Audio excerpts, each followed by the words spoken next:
Hello, hello, it's Tash and Ro. Welcome to or welcome back to It's Saturday, your personal self-care pod where you can escape the work week and unwind with your two besties. No matter what day of the week it is, but for us, it's Saturday.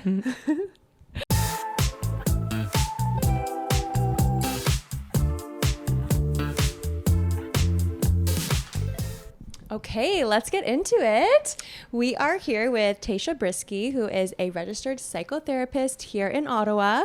She completed her grad studies at the University of Ottawa, and in 2018, you started your own practice. I did. So good. And in 2022, Tasia actually opened up her own mental health clinic. It's called the Shine Mental Health Collective, a mental health clinic that focuses on somatic healing. She helps her patients manage symptoms of stress, anxiety, burnout, and trauma using a whole bunch of different practices and interventions that we're going to talk about today. Yeah. So thank you so much for coming, Tasia. Yes, thank you guys so much for having me. I'm so excited. I told everybody I'm a little nervous about today, but also just ready to lean into it, talk a little bit about mental health, which is such an important topic for me so important. And for everybody. So yeah.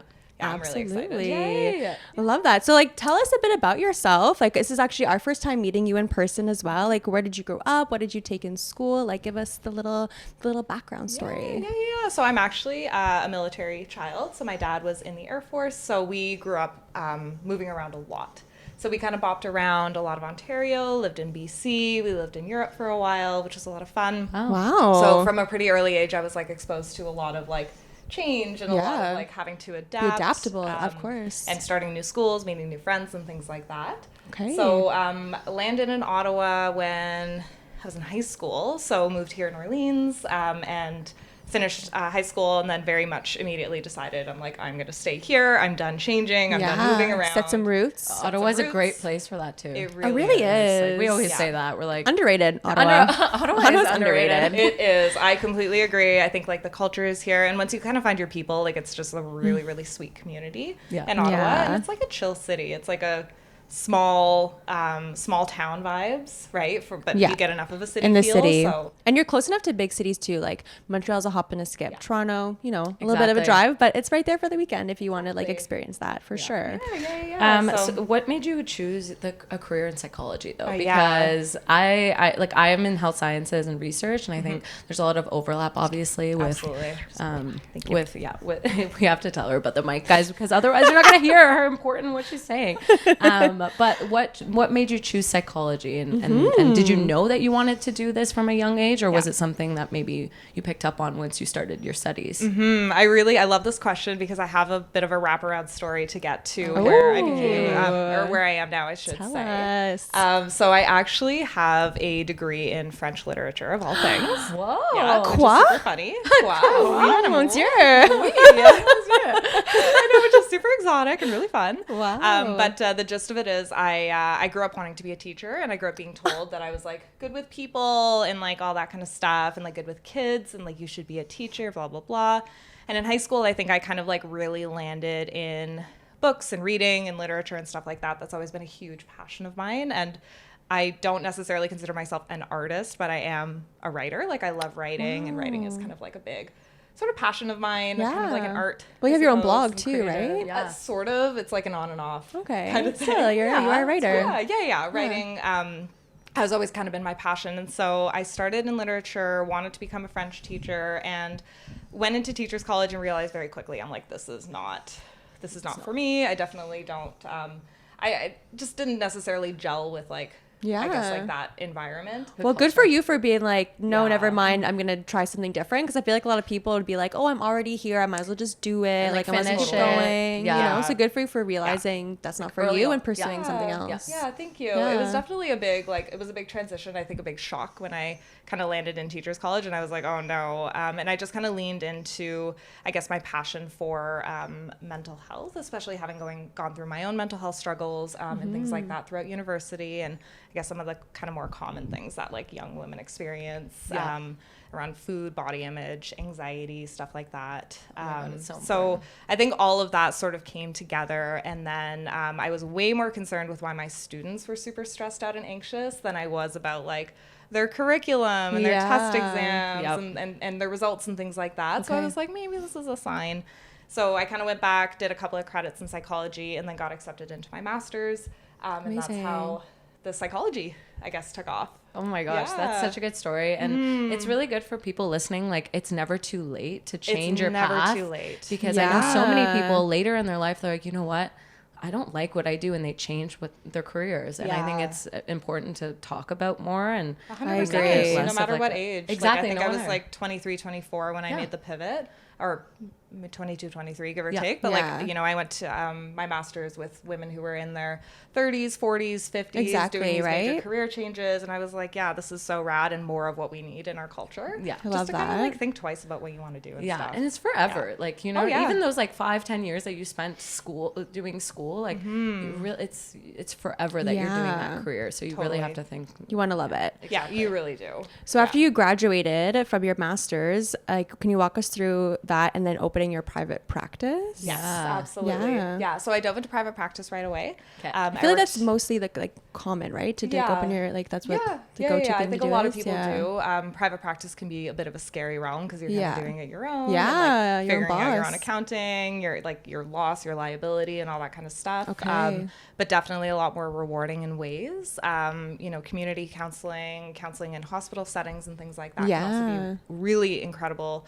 But definitely has like different job conditions and things like that. So I think I did my internship in private practice, and immediate was like, this is what I want to do. This is the sweet spot. This is the sweet spot. Exactly. Okay. So I worked at the Ottawa Mindfulness Clinic for a couple of years prior to COVID. And then when COVID hit, did virtual with them.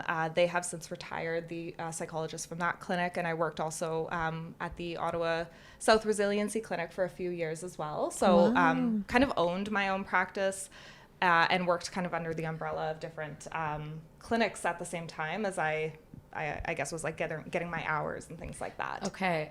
And so can you tell us a little bit about Shine Mental Health Collective and how it's kind of different and what you took from each of these places that you work to then start your own clinic? Absolutely. And under your own umbrella. It was great name, by the way. I love it. I know. I really like the name. Love and that. I also really like the graphic that you have. Your website's amazing. We're going to link all of Instagram and stuff like that, so you can go check it out. But there's this beautiful graphic that someone did, like a my mural. It's so Fall Down. Shout out to Fall Down who did my mural. Good. He's incredible, Robbie. He's done like some art throughout the city and stuff like that. Okay. So I basically wanted to kind of simplify isn't necessarily the right word, but I guess make a little bit more accessible the practice of psychotherapy and folks coming in to receive psychological services, psychotherapy, things like that.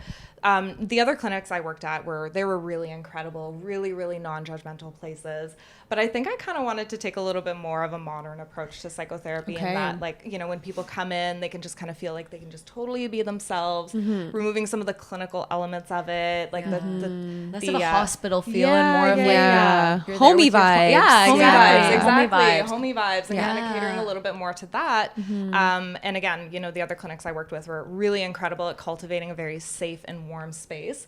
And I think I wanted to kind of take that energy and just kind of make it a little bit like cooler, you know what I mean? Like to say like, you know, I go to therapy, I'm proud to go to therapy. Yes. It's something that I need to do, like going to get my blood work done and this and that and the other. So I think I'm trying to kind of make it just like way more accessible in the sphere of, you know, our generation, younger generations.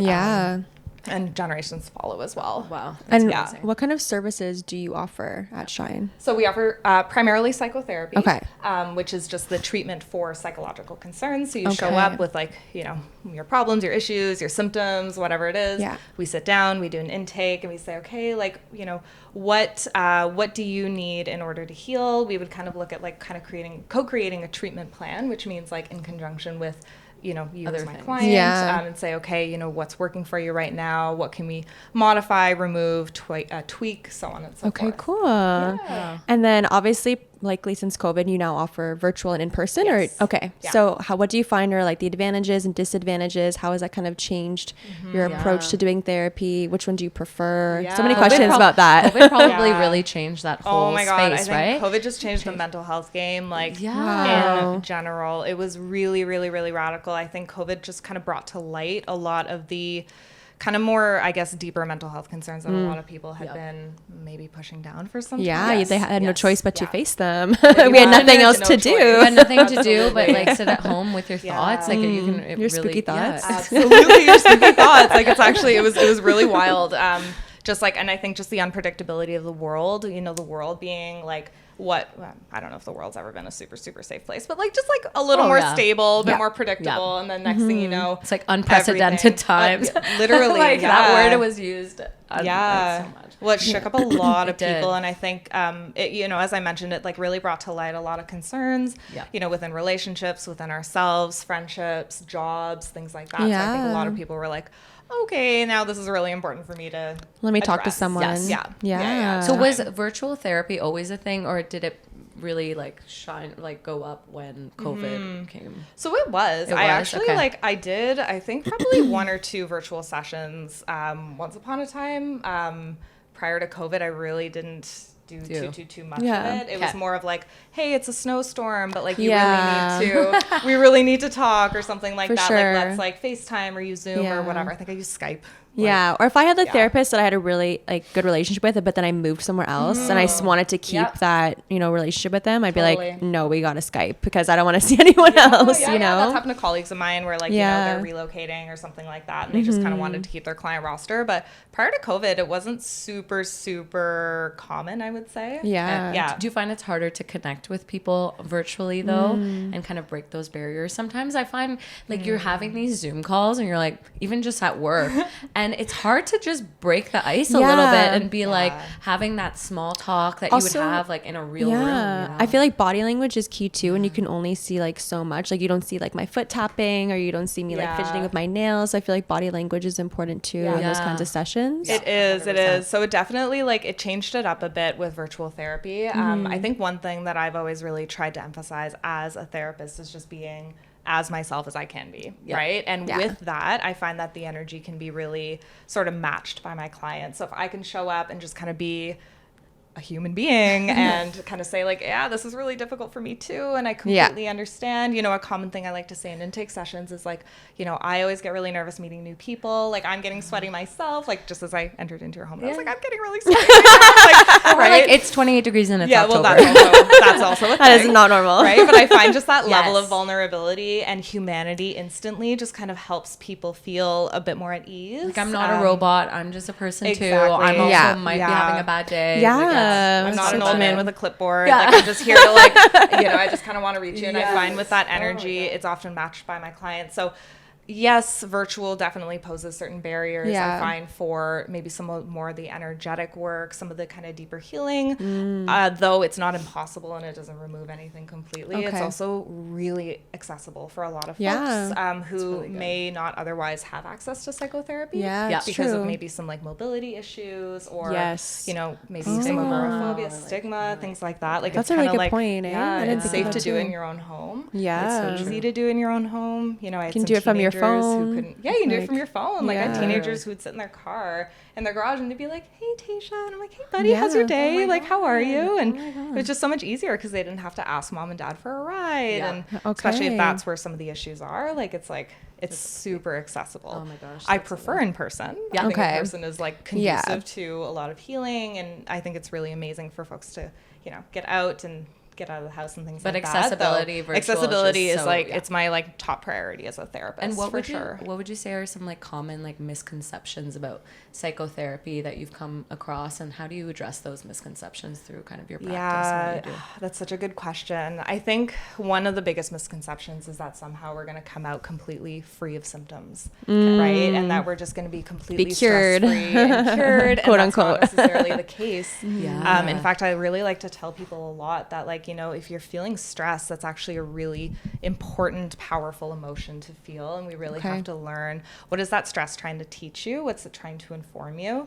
And rather than eliminating or reducing symptoms, how can we find a way to kind of maybe change the relationship we have with ourselves, with our emotions, with our stress, just to kind of find a bit of peace, you know what I mean? It's like an ongoing treatment. It's not one that you can, it's not one and done. It's not like, it's not a Band-Aid fix. And I think that's kind of what I was really aiming for with creating sort of this like collective feeling, right? Like gathering a lot of psychotherapists who have similar energy, similar philosophies on psychotherapy as a practice, and just kind of being able to say, hey, how can we look at this from a way where we're kind of treating people as being a bit more holistic? You know what I mean? Like, yes. you know, and recognizing their symptoms not as something that are like 100% barriers to their lives, rather something that they can kind of learn to cope with, trusting that like difficult and unpleasant emotions are supernatural and they should arise because life isn't always easy. You know what I mean? Life is real. It is sure. real, and it hits us hard sometimes. Yeah. But there's not much we can do to control that in a lot of ways. Like, but what we can do is learn how to cope.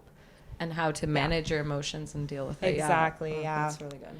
Yeah. Can you maybe give some advice to someone that's looking to start therapy but has never started before?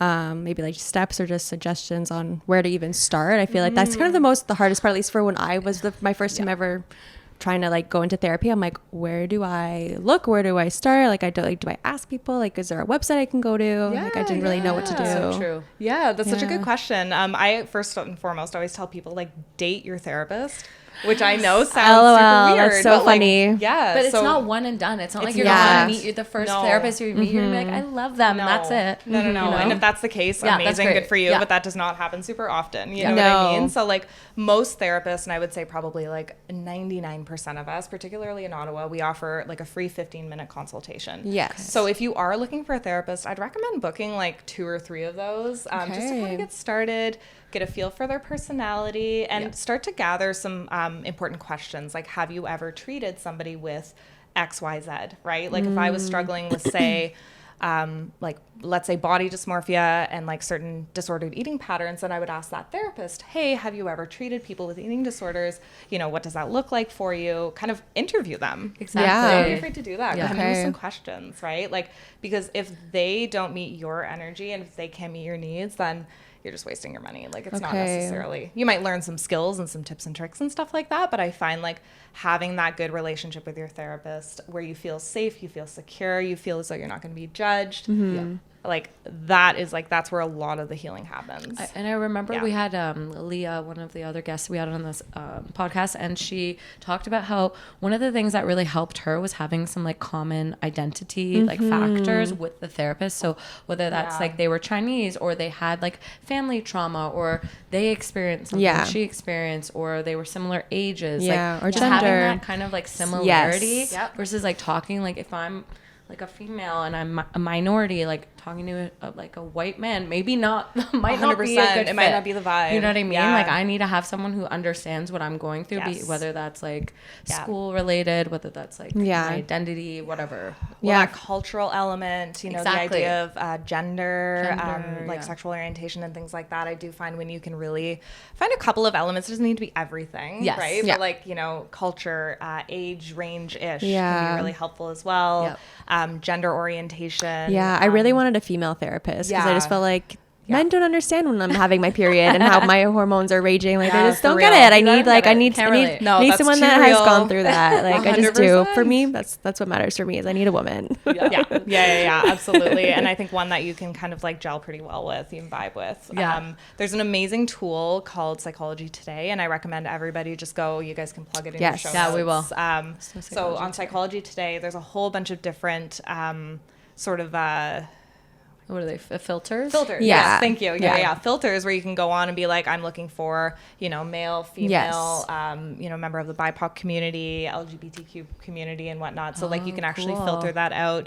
That you can like, you know, search up like what symptoms you're having, like, or you're like, you know, do you have concerns with like ADHD, you know, anxiety, Yeah. trauma, work stress, so on and so forth.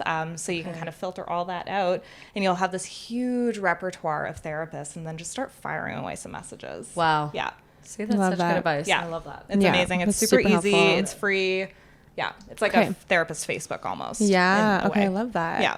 Okay. I kind of want to ask you about social media. Yeah. Like, Such a good do question. you find there's a trend between mental health and social media, like in your patients or just in the realm of like research? And how can we maybe change our relationship with social media to make it impact our mental health in a more positive way? God. Social media. That's a 2-part question. That's Sorry, such yeah. a loaded question. Yeah, let's talk Yeah, social let's media talk- for let's a talk little about bit social media and mental first. health Yeah. because As a loaded as a- question in a good yeah, way. because like as a teacher myself, I just find like there's more and more mental health issues in students, like even at an elementary level, and a lot of cyberbullying, and I just feel like a lot of it has to do with like big social media And comparison and all this stuff, Yeah. right? Like when we were younger, we didn't have nothing to compare like, you know what I mean? to. Now Nothing. you're comparing to like millions of Millions. people, whereas before God, you're yeah. just comparing to like your Yeah. peers in your Yeah, class. maybe you see a poster Yeah. somewhere, not like literally at your fingertips. Yes. And a lot of Yeah. fake people at that too, like people who aren't necessarily like fitting kind of a, you know, what you might see in a classroom, for example. Yeah. People Edited with filters. edits, Oh, like a lot of like yes. unrealistic standards and expectations. Yeah. And that can really get into your head. Yeah. I'm super grateful, and we're all kind of in the same age where we Yeah, didn't necessarily for like, sure. we got social media probably in a really terrible time in our adolescence, but not necessarily from like a really childhood young age kind of thing. Like, Yeah. so I mean, I feel really blessed to kind of have like skipped over Yeah, that in a funny I know. way. I do too. I think about Because that I think- often. I think it's definitely put a pretty big damper on like the mental health of a generation that might just be a bit younger than us, Yeah. particularly in the realm of like insecurity and sense of self, like where do I fit in, how do I belong. So I think where I notice it most is just in the element of like comparison, particularly in insecurity. Yeah, 'cause- Insecurity is huge. I mean, yeah. even like in my adult life with social media, it's obviously hard not to compare. And like, but I feel like as an adult, you are able to like take yourself out of it and be like, okay, there's filters, there's Photoshop, there's this and that. But as like a 14-year-old or like younger, it just like, it's so much harder. It's so much. It's almost like we need to start teaching this in classrooms to Honestly. about social media management Yeah. and how to put limits on how much you're using social. Like, I have to limit myself, and I'm an adult. Yeah. About how Yeah. long I'm spending Oh, on yeah. these apps, because No. sometimes you could be scrolling and you don't even know it's been like an hour, and you're like, oh shit, like I've been on TikTok It's for this long, and you true. don't even notice. So I can see like a 15-year-old girl or boy just like scrolling away, not even noticing. So it's almost like we have to teach this in schools. In schools and in Figure out how to homes. do And Yeah. just teach how to relate Like- to it in a way where you can actually use social media to your advantage. Yes. Right? Yes. And like lean into kind of more of the empowering part of social media and the educational realistic part. The realistic part, Yeah. right? Because there are some influencers on there who are just so real and like really trying to change the game. And I really respect creators who are able to do that and to kind of inform, I guess, the younger population and say, hey guys, like this shit isn't real. Like we have pores, guys. Yeah, we have pores. We have pores, we have stretch marks, we got all of it. Even like finding a community. I find with social Yeah. media now, you can find a community of Yeah. people that are maybe going through the same thing as you. Yeah. So I never thought like demonizing social media in and of itself was like the right way to do it. Setting boundaries and limits, certainly, but it's kind of learning how to take it from more of like a critical way and kind of like take what you need from it and leave what you need to leave. That's obviously a really tough skill to do when you're a teenager. It might come a bit more in adulthood, but like our generation and like generation of like the parents who are parenting teenagers right now to kind of say, hey, like let's have a conversation about this. Like, what do you like about this? What can you leave? And whatnot. So I think how we engage with social media can be really powerful and used for the good. Unfortunately, right now, I think it's just like limitless and without boundaries. And I think that's why we're seeing this rise in mental health concerns around social media. Yeah, definitely. Well, one of the benefits of social media is that mental health awareness has really gone up. Yeah. Totally. There was Bell Talk. What is it? Bell Let's- Bell yeah. Let's Talk Yeah. Day. Like that's huge. Yep. And I think now more and more people are more likely to talk about therapy, Yes. using therapy. That Yep. there's still stigma around it, and there are definitely vulnerable populations that might not seek help because of maybe religious reasons, like parental reasons or whatever. What do you think is the biggest kind of barrier that you've seen in your practice of people seeking help? It's hard, Yeah, eh? it is hard. I would There's probably a say fear of judgment is definitely a major barrier. Yeah. But access to resources, I would say, is huge. So therapy is expensive. It Yeah. really, really, really is. And I find community therapy or community counseling services typically are pretty underfunded. So that's actually one of the big reasons why I decided to open this clinic, was because I was finding that like it was very expensive, and a lot of, or the therapy fees are typically quite expensive. And, you know, when you run out of insurance, or if you don't have insurance or things like that, paying out of pocket can be really stressful. Though, like, accessibility and being able to offer like sliding scale therapy has like always been a huge value of mine. So in opening the clinic, my idea was to, I guess, like earn some like rental income from other therapists, and also like, I guess, share the sort of vision and value of saying, hey guys, like if you have a lower overhead, then maybe you can offer more sliding scale, right? And like my gist is like I eventually want to get to a place in my career where I offer mostly sliding scale or free therapy. That's amazing. And trying to find like unique ways to like you know, earn money to pay my bills, obviously. You also have to live like, in this economy. I need to figure it out. But like use sort of that as a way to, again, offer more sliding scale or reduce cost fees, if not free therapy. Can you just explain for everyone who's listening, maybe they don't know what sliding scale is? Can you just explain what that is? So sliding scale, basically every therapist will have kind of like their, you know, price that they offer an hour therapy session for, and sliding scale is basically the reduced fee. So the way that I've always offered sliding scale is I try to give about 30% of my income towards sliding scale, meaning 30% of my client base, which is, I think, a lot more than most therapists. I'm not totally sure what other Your angel. It's important. Yeah, it really for is. sure. Like and that's always been a huge value of mine. Right. So sliding scale basically is like, hey, you know, what can you afford? What works with your budget? And what's your frequency? And like, let's work with that. Nice. So I find, you know, I'll just ask some people like very general questions about like, you know, what's your salary? Like, you know, what can you afford? What are you covered for? And also like, how often do you need some of these services? And try to factor all of those kinds of things in as well. Everyone should be doing that. That's amazing. So good. And I think too, maybe correct me if I'm wrong, but when you do first graduate from your master's and you do start practicing like as like a new like therapist or psychotherapist, you do offer like a lower rate than like a more experienced therapist, right? So that's a good option for people that are just maybe just starting therapy. They don't really, or if they don't have as much of an income, they can always go to someone that's also just starting, because then it's kind of like you're helping them by getting clients, and then they're helping you by paying a bit less. So that's always such a cool option as well. And a fun little fact, you know, like new therapists, I find they're super eager. Yeah, they're like that's really true. by the book, and they want to learn, or they want to like, you know, help. Do the best. Yeah, they want to do their best. So like I would say like neurotherapists sometimes can like kind of be a big doctors, option. like new doctors sometimes are like old doctors. Oh no, capitalize on those new therapists. Like, you know, they might not charge as much because they're still learning, but also like sometimes they're more eager. They're a little bit more like, let's go. They're up to date. Like they're up to date. My first year teaching, amazing. Fifth year, not so much. Not as much stuff is getting laminated these days. Exactly. So good. Okay, I do have a question, because as a teacher, I find sometimes it's really hard to turn off, like at the end of the day, like all the emotions and things. Like sometimes children have told me things where I have to call like CAS, or things can get really heavy, and sometimes it's hard to turn stuff off at home and kind of like decompress or forget about that, because maybe it's because I'm a bit of an empath. But I just want to know with you, like obviously that's kind of your whole day, right, is hearing like people's issues and their like trauma, and like they're coming to you for help. So do you find that like stays heavy on you, like once you know, clock out for the day? Like what are some strategies you use to kind of like separate work and life, that work and life balance, you know? It's it can be tough. Certainly there are some days where, you know, my husband and I have a pretty good system where sometimes I'll text him and we'll be like, okay, honey, trauma day. And he knows, like he's very good. Like he'll like put some chicken nuggets in the oven and like kind of make sure that when I drive home, he knows he like doesn't talk to me, and I just kind of... That is such a thing. Sometimes I can't be spoken to for like 30 minutes when I get home. And I think that sometimes all you need is just, hey, can I just... like 20 minutes. Just I don't want to be bombarded. I don't want to... It was fucking terrible. It was a whole lot.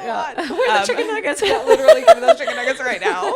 So I certainly I think just kind of having some systems with my support system at home. Oh, I love that. He's really amazing for those kinds healthy of things. boundaries. Like, really good healthy boundaries. Because so obviously, like some days are way heavier than others. And some days, like you kind of have to expect that you are going to take some of these things home with you because you're human. You know what I mean? Yeah. And like whether you can compartmentalize or not, like some days are a lot easier for me to be like, okay, leaving that at the office. I'm gonna listen to my like bad bitch playlist on my ride home. Just like trap out. Like, you know, just listen to some good music or whatever. And like you are so similar to me. Yeah, literally. So similar. I'm like on the way home and I'm like, all right, we gotta wrap it out. And we're just driving far, literally driving fast. Like that certainly helps. Like I do find for some high energy stuff, and sometimes you hear some shit and you're just like, oh man, wow. And like I don't expect myself to, you know, be like this picture perfect little wifey when I get home. You know what I mean? Yeah, and I don't expect myself to be anything but a human being who just heard some shit. So you just kind of have to give yourself permission to be a little bit of a puddle at the end of the day and adjust accordingly. And give yourself grace. And we talked about that too. Sometimes like with marriage and with partnership, it's just about balance. Like if I'm an 8 today out of 10 and he's a 2, like I'll carry a little bit more weight. Totally. But if he's a 5 or like we're both 5s or we're both 2s, then it's kind of like, okay, let's give ourselves grace. Yes. Let's all both figure take out a little plan. time out because we both had bad days. Absolutely. Yeah, no. Absolutely. So I think that just kind of balance is it really is not expecting yourself to be anything but human and just kind of accepting what happens, what shows up for you. You know, I find just driving home, listening to music can be really helpful and things like that, or just like sitting and breathing and maybe just distracting myself on TikTok for an evening. It's really not the end of the world. So you're really big on mindfulness and meditation. So can you talk about how did you get into that? Because I'm starting to meditate myself, but it's a bit hard at the beginning to really get into it. But like I told Tash too, I find now it's kind of like, I don't know, you really feel like on top of the world when you can really get into it. And at the end of the session, you're like, whoa. Like, it's like runner's high, but meditation high. You almost feel high after. It's a weird feeling. Kick. Yeah, totally. It's cool. But how did you get into it? And kind of maybe talk us through someone starting their meditation journey. Like how do they even start? Where do they go? So I started, I guess through yoga mostly. I did like lots of yoga, especially as being a runner. Like, you know, you're kind of forced into stretching. Yeah. All that kind of every stuff. Every day. So I did some yoga and then ended up doing my yoga teacher training. Oh, cool. So cool. I think it was during my master's. It was my first year of my master's where I kind of did that. But my master's degree is also in like contemplative practices in psychotherapy. So I do my master's research is in mindfulness based interventions in therapy. So it was something that I like felt very passionate about, researched a lot, and use in therapy. So I think since day one, it's always been something that's been like very near and dear to my heart. Oh my God, that is so cool. So do you like Jay Shetty then? Because I like love Jay Shetty and he's a big on mindfulness. Big fan. Yeah, absolutely. I love him. He's absolutely so big fan. Oh yeah. Think Like a Monk. Like I'm reading that book right now. I'm almost done actually, and it's just. It's a good one. It's so good. It's so good. And they're like really happy over there. So whatever they're doing, we need to really take it on in North America. Oh my God, I know. I love Jay Shetty. I could listen to him all day. His voice. And his voice. He has the best voice. He really does. Yeah, he needs to start mindfulness. Like because you have like, we were browsing your website, you have little pieces of like audio where you kind of like walk people through meditation and everything. Like you have such a calming, peaceful voice and just aura now that I've met you too. Like that's so fitting for you. Yeah, well, it's always been a really important practice, I think, for me personally. I was introduced to it, well, yoga, but also like my own therapy. Like I think I started therapy when I was like probably like 18 or something like that through my own struggles with mental health. And my therapist introduced me to meditating, and she started getting me to meditate by staring at a candle. And I remember thinking like, I fucking hate this. Like, this is the worst. I have to sit and think about my own thoughts. And then like, I think just like I always tell people like I'm a recovering perfectionist. Like I'm like a recovering type A. So now I'm like pretty chill and stuff like that. But I don't think that's my default. Like I think I definitely. It takes a lot of work to probably. It takes a lot of work. Yeah, exactly. Or it has taken a lot of work. Now I'm just like, you know, way more go with the flow. But at the time, like sitting and staring at that fucking candle for 30 seconds was like, it felt like torture. It actually did. And then slowly but surely something kind of slowly changed where I was like, oh, I'd noticed kind of in my day to day, and I'm talking like I'm like 19, 20, 21 years old, where I just kind of became a little bit more aware of my thoughts. So I think I stuck with the candle meditation again, because I was such a perfectionist and I was like, I just have to do it. I didn't see any results for probably over a year. Wow. And then I was like, no, just stick to it because this is what my therapist wanted me You to went probably went through a lot of candles. Yeah, a lot of candles. Oh my God.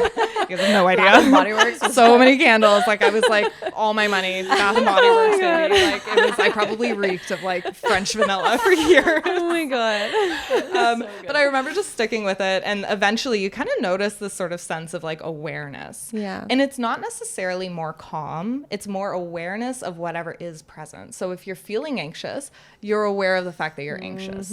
If you're feeling afraid, you're aware of the fact that you're afraid. If you're feeling insecure, you're aware of the fact that you're insecure. And there's something really pivotal about that moment when you get to this place of awareness, because then you're like, okay, what am I going to do about this? Yeah, what do I do with You this know what I awareness? mean? And I think Yes. that's where the changes started to naturally unfold, where you're able to kind of like not necessarily act impulsively or emotionally, where you can kind of take a step back and say, you know what, I'm feeling anxious, but that doesn't mean I need to act anxious. So I can act like a confident person would act. And then eventually the Oh my anxiety kind God. of I goes feel away. like I just got a free session with you. yeah, I'm like, wait. This Stare at the candle.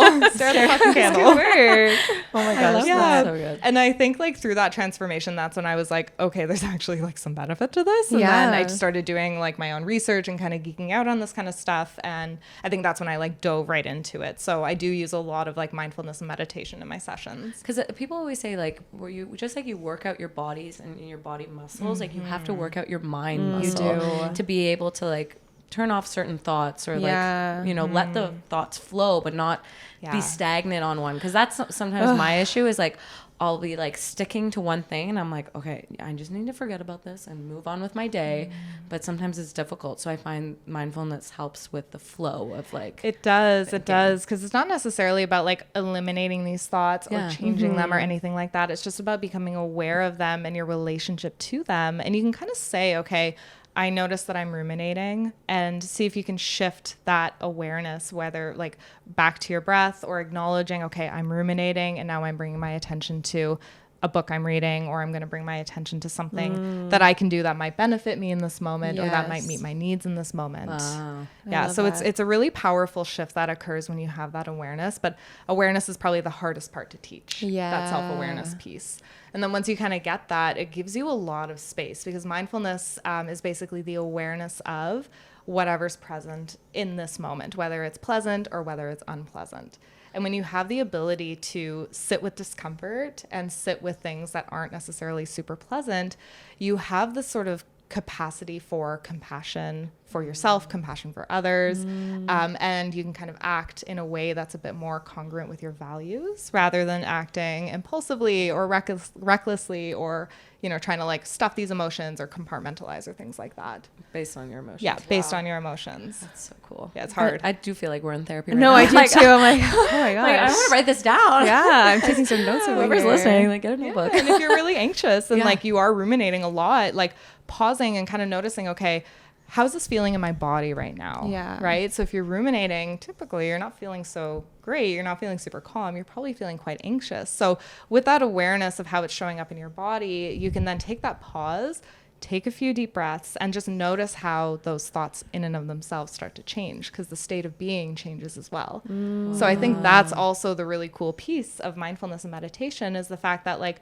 more often than not, when you're really agitated or you're really dysregulated, you're thinking anxiously. You know what I mean? Yeah. You're catastrophizing, or you're ruminating, like past, present, future, everything like that. But when Yeah. you have this ability to pause and feel it, take those deep breaths, take that time to kind of ground yourself, and it usually takes like just a couple seconds, and then you're Yeah. like, okay, now what do I need to do? What do I need to do? Right? Okay. Yeah. Wow, that was huge. Oh my God. That was really helpful. Thank you so Meditating much. right now just by listening to yeah. you. This is so good. That's why I'm here, you guys.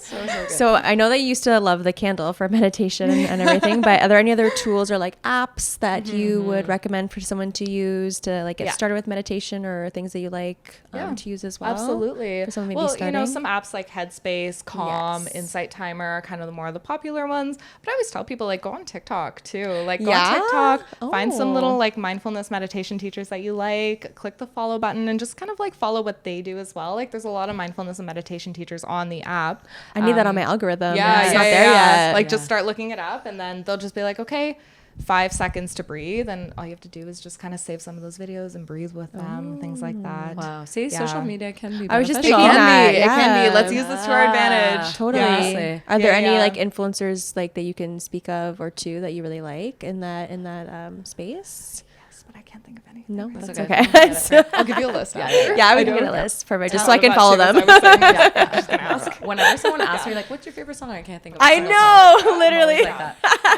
that. So tell us about your ebook, because we were doing a deep dive, and we saw We that did our you- research. You also, can I just say, in the year of 2021, it just seemed like you popped off. You Yeah. opened this Shine Collective, Yeah. wrote an ebook. It looked like you just that was your year. That was my year. That was my year. Yeah, got engaged. We got married the following year. Yeah. Like, it was a Oh big my God, year. it was a big year for you. I think the ebook was kind of my testament to like how 2020 and 2021 was like such a gong show. The ebook is really about kind of like a mindfulness 101 and how can we deal with something that feels so like undeal withable. You Yeah, know what yeah, I yeah. mean? How can Yeah. we deal with something that's so chaotic and catastrophic? And I think like one of the biggest lessons that this pandemic taught me personally, and you know, it's something that I've like studied in Buddhism and things like that, is that like life is never pleasant. Like the first of the 4 noble truths in Buddhism is that life involves suffering, right? So life isn't always this like sunshine and rainbows. And I think when we expect it to be, that's when we can incur a lot of suffering upon ourselves. Yeah. So something that I found really meaningful in the like the midst of all this darkness in the pandemic was like, how can I just learn how to ride the wave and still continue to take care of myself in spite of the fact that the world is literally on fire? So it's a little bit of like a satirical, like Okay, I love use that, a lot though. of humor, a lot of just like, Cool. you know, just kind of try to make it like, yeah, the fucking world's on fire. Yeah. So what are we gonna do about What it? are we gonna Like, do? Yeah. We Yeah, can't change this. We can't control the outcome. We might as well learn how to cope. Yeah. with Embrace this and the embrace the Embrace the discomfort. heat. yeah, fully embrace the heat. Yeah. Basically. Yeah. Roast some That's really marshmallows. cool. Oh, that's amazing. Yeah, so that's my ebook. Like, there's a lot of like just like basic skills, tips, tricks, things like that. And it's also like I think it was like a very big cathartic thing for me to do during that time as well. Like, kind of channel some of that creative energy. Well, we're gonna link everything. So Yes, if we're anyone- definitely it's- linking all You can that. get it on a Kindle. You can get it on like Amazon. Yeah, that is really Yeah. impressive. Yeah. That's yeah, I think amazing. Amazon still crazy, Yeah. crazy. Yeah. So cool. Yeah, and though it was like written in 2021 and kind of geared towards the pandemic, it's still super relevant because like shit happens all the time. All the time. and we can't do anything about that. Yeah. So might as well learn how to cope with it. Yeah. I love Yeah. that. What do you think is like your best way of like self-care or like things that you like to do? Like you like yoga, mindfulness, do you like baths? Yeah, do you like, reading, what walking, kind of like, running. self-care? Running, yeah. I'm practices? I'm a pretty active person, so I've always found like running, walking in nature, things like that. Nature's is, like, such a- healing. nature's Nature super is healing. Yeah. So walking, running, working out, things like that. Like, I find it's a really good way for me to kind of channel some of the energy that I kind of hold during the day. Yep. I pride myself on being an amazing sleeper. So that is something that I've worked really Love hard that on. for you. So I've set really awesome boundaries. Sleep around discipline. Sleep discipline real. was like super life-changing for me personally. And I think if everybody were to take one tip away from this podcast, it would be like set good boundaries around your sleep and do your best to make sure you're getting adequate sleep at least 5 days out of the week. Yeah. You know what I Friday, mean? Saturday, you know. Fun. We do love Saturdays over here, we but- do love a little Saturday fun. But definitely, like, I think sleep and setting strong boundaries around sleep.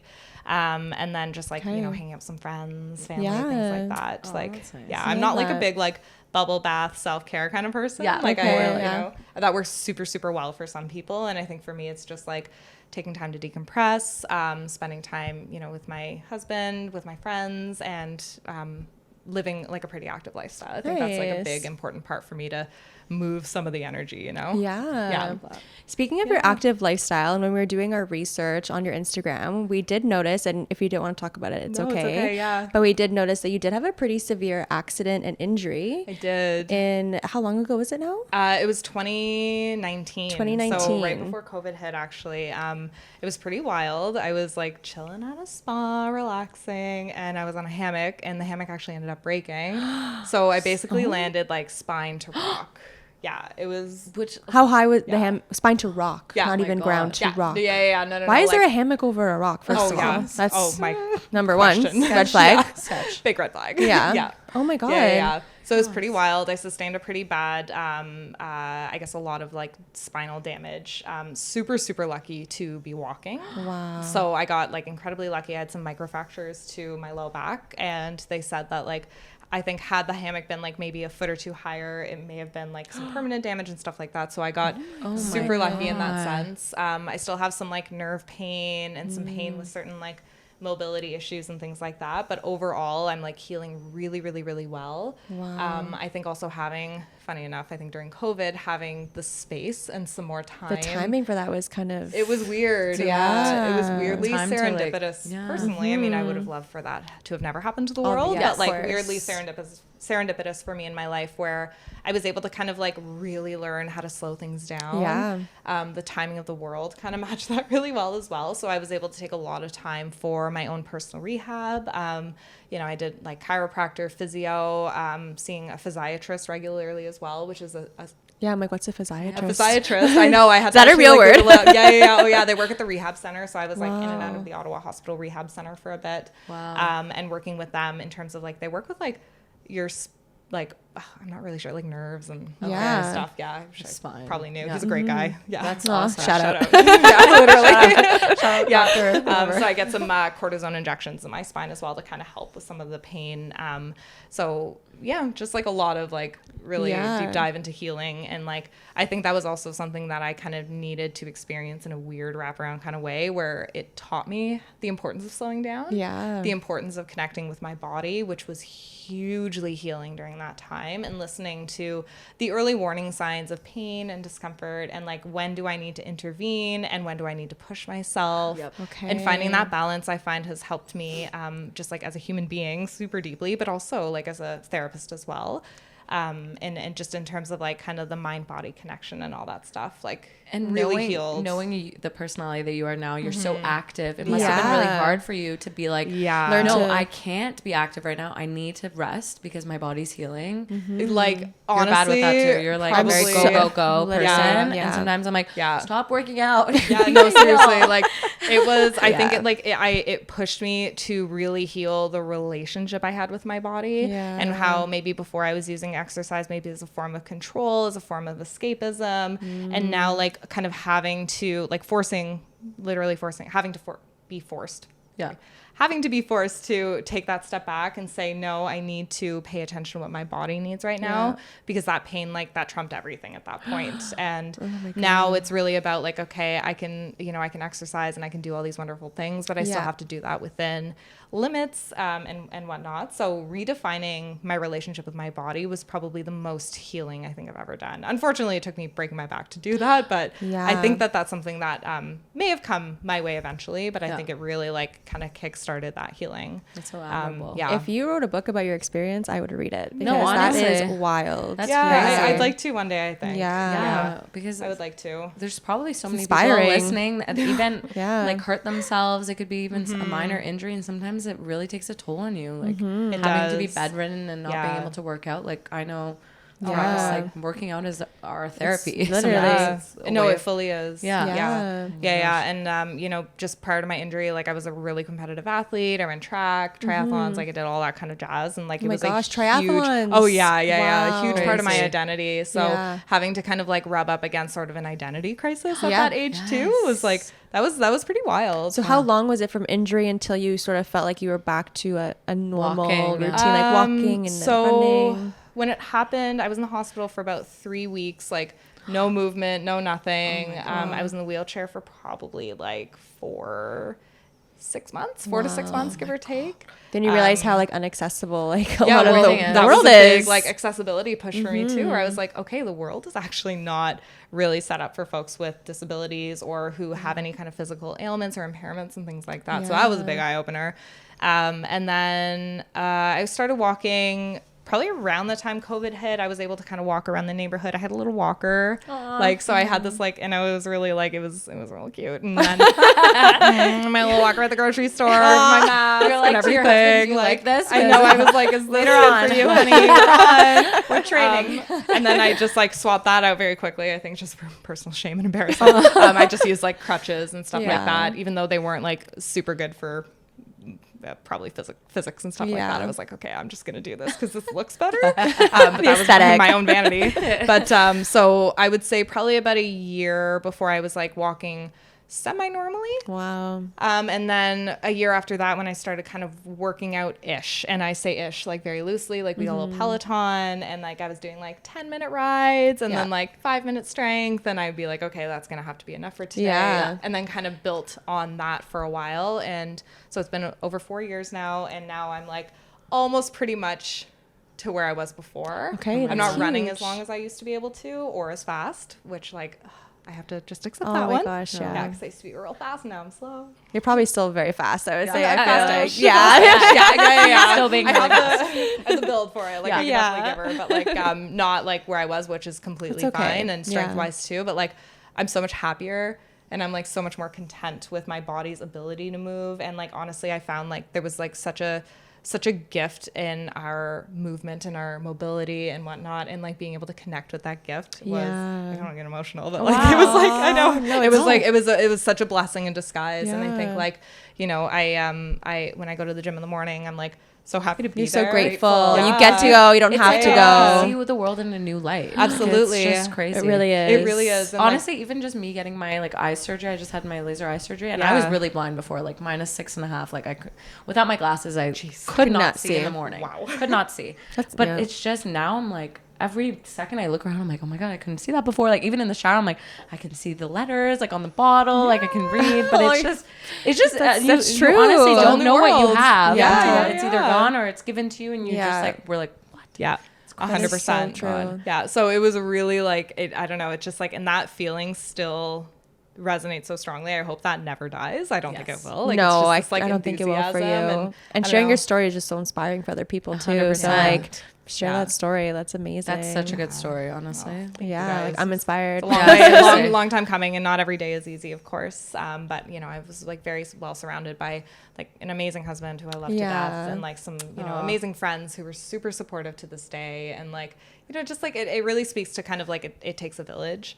Right? Like it So really does take a true. village, and that you really need to learn how to rely on the people around you, ask for help, allow yourself to be vulnerable, allow yourself to ride the hot mess express, because like that will benefit you. Like Yeah. it really will, in the Yes. sense where you like people should not go through these dark periods alone. Yeah. And I think like having those supportive systems and people in my life really kind of helped me heal, and I think heal at the rate that I did. Yeah.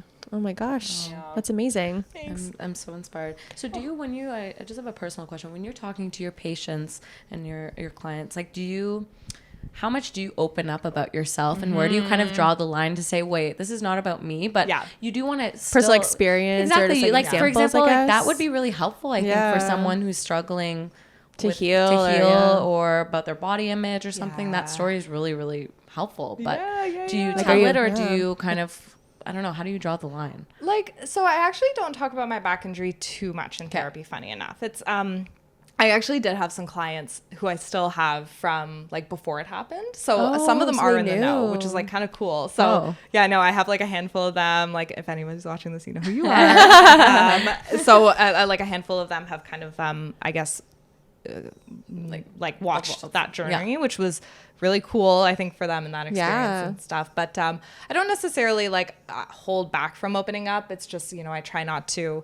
take up more space than I need to. Exactly. Where I find I can use my relatability factor is just in being like, oh yeah, like that is actually really hard, and like really validating experiences and whatnot, without like getting into too much detail. I definitely do use therapist self-disclosure. I think it's like perfectly okay to talk a little bit about, you know, struggles in relationships and like struggles in friendships and things like that, without, you can do it in ways that are like still boundaried, if that makes sense. Like you can still be like, oh yeah, you know, my husband does that too. It's such a pain in the ass, and like kind of make people feel a little bit more normal about some of the struggles, more validated, And they don't feel so alone when they say something to you like embarrassed. So I'd be like, oh, my husband would never do that. That's kind of awkward. No, never, ever. Like, and like, you know, for my students, and just be like, yeah, man, like you should feel stressed if you're going into exams. Like that's so normal, and like kind of normalizing a lot of those elements.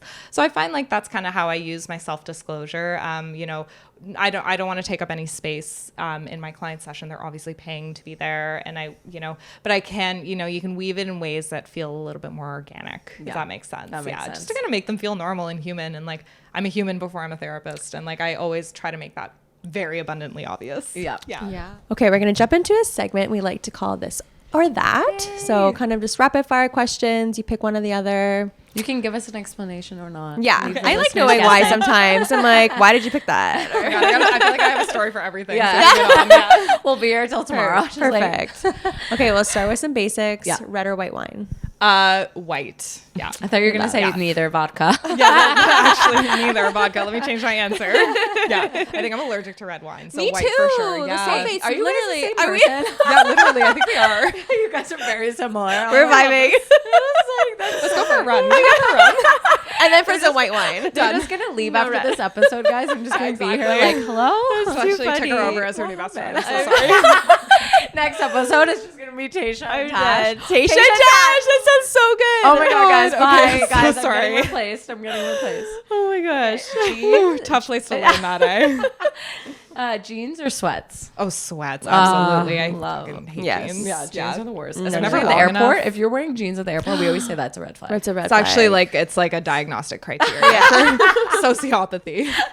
So Carlo, if you're listening, that's you, buddy. We're being honest here, guys. Yeah. Staying in or going out?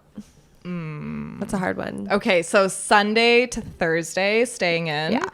Well, Friday, Saturday, I do like going out and seeing my friends and stuff like that. Yes. Yeah. Okay, I'm a big balance girly. Yeah. For sure. My friends also know they cannot talk to me on a Wednesday. Like, I am not around.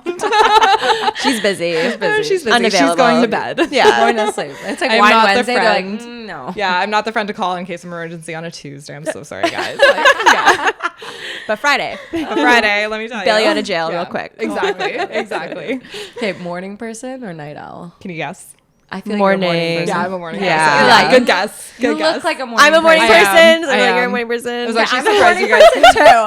I was surprised you guys got me here so late too. It was like 7 p.m. and I'm like, I'm just not a good You're like, that's person actually my after, bedtime. like 4. Yeah. Well, you're bringing the energy. We appreciate it. You I'm really just are. excited to be here. Sweet or salty? Oh, that's tough. Yeah. It is tough. I don't even know what I would say with this one. Yeah. Depends on my mood. Yeah, me too. It depends on my mood. I definitely have a sweet tooth. Like I'm a big like something sweet after dinner. Yeah. But I love like just salty shit. Oh yeah, Like, salty. yeah. I need a sweet to like end my night. To be like, okay, we're done. But salty, I love a good salt. Me too. Love That's it. a tough one. Okay, concert or rave? Ooh. I feel like I've seen you at a couple raves. Yeah, I've done like a handful. I'm a weird kind of like I've only ever done like a handful. Yeah. If I go to raves, like I need a place to sit. I need too. shade. Yeah. Like I'm not. Water. I'm not in the crowd. I'm We're not. not at the front. No. No. I'm gonna have some fun, but I need like. Yeah. A shaded. Yeah. I don't know if that's bougie or whatever, but like I need a booth. And same thing if I go to a concert, like I want to be in a seat. Like, Yeah, so that's I fair. will say either, but seated. Okay. And I'll just like I love that. Chairs. Cats or dogs? cats, 100% cats. Okay. Yeah. Cats. Okay, Well, maybe we both have dogs, but honestly, I would love to have a cat one day, but I want a cat that like sort of acts like a dog. That'd be my dream. Yeah. your dog. Yeah. Well, we have a cat who's a cat and a dog who's a dog. Or sorry, a cat who's a cat and a cat who's a dog. So fun. Yeah. So we got a little bit of both. I but love that. Cats for sure. Like I don't get dogs as much as I get cats. Okay. Okay, I you're a love black it. cat. Yeah, I have one too. But you do give golden retriever vibes. Yeah, you do. You that's definitely so do. sweet. Yeah, That's you such do. a nice- such a Because we high talk about how compliment. there's like two personality Yeah. types. People are either black cats or golden retrievers. Oh. We're definitely golden retrievers. I feel Yeah. like most of our friends are golden retrievers. We have Yeah. one friend we always joke you're the black cat, and Yeah. she loves it. She's like, She's like, I am. I don't the like black cat. anyone. Yeah, I don't get the black cat You know? vibes. Yeah. Like, no. I'm not that mysterious. I'm an open book.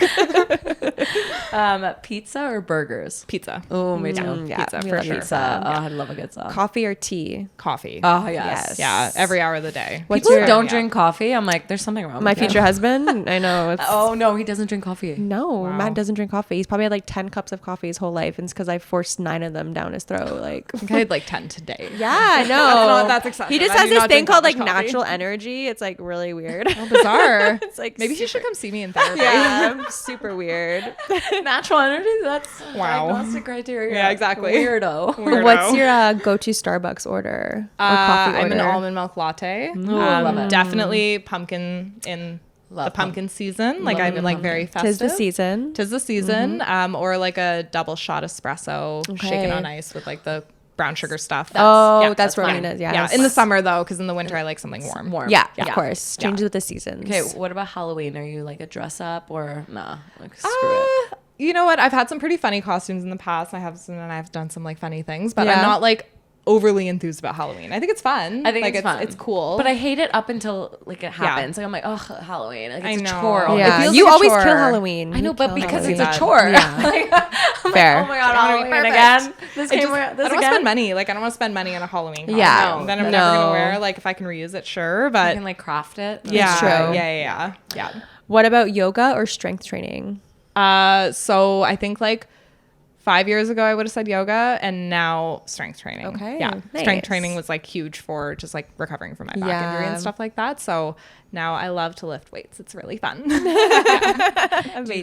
Do you go to what gym do you go to? So I started actually going to Bodies by Phil last year. Oh, cool. And I'll plug them. They're an incredible fitness community. I think they've like made such a huge difference in like my relationship with exercise and whatnot. And so they have a location downtown and a location in Canada. Their trainers are incredible. I've Their heard of Bodies vibe by is Phil. excellent. Yeah. Like it's like and group? it's so much fun. Like It's circuit so kind they of, do right? like circuit training. Oh, They have like kind of cool. strength and some like kind of more cardio, high interval, you know, Like the a HIIT HIIT, stuff. yeah. And so they're really wonderful. They like live by their slogan of like serious fitness in a not so serious environment. So I absolutely love them. Wow. Yeah. That's a good vibe. Yeah. That's a really good vibe. Yeah, they're wonderful. Nice. Okay, a couple more. Heels or sneakers?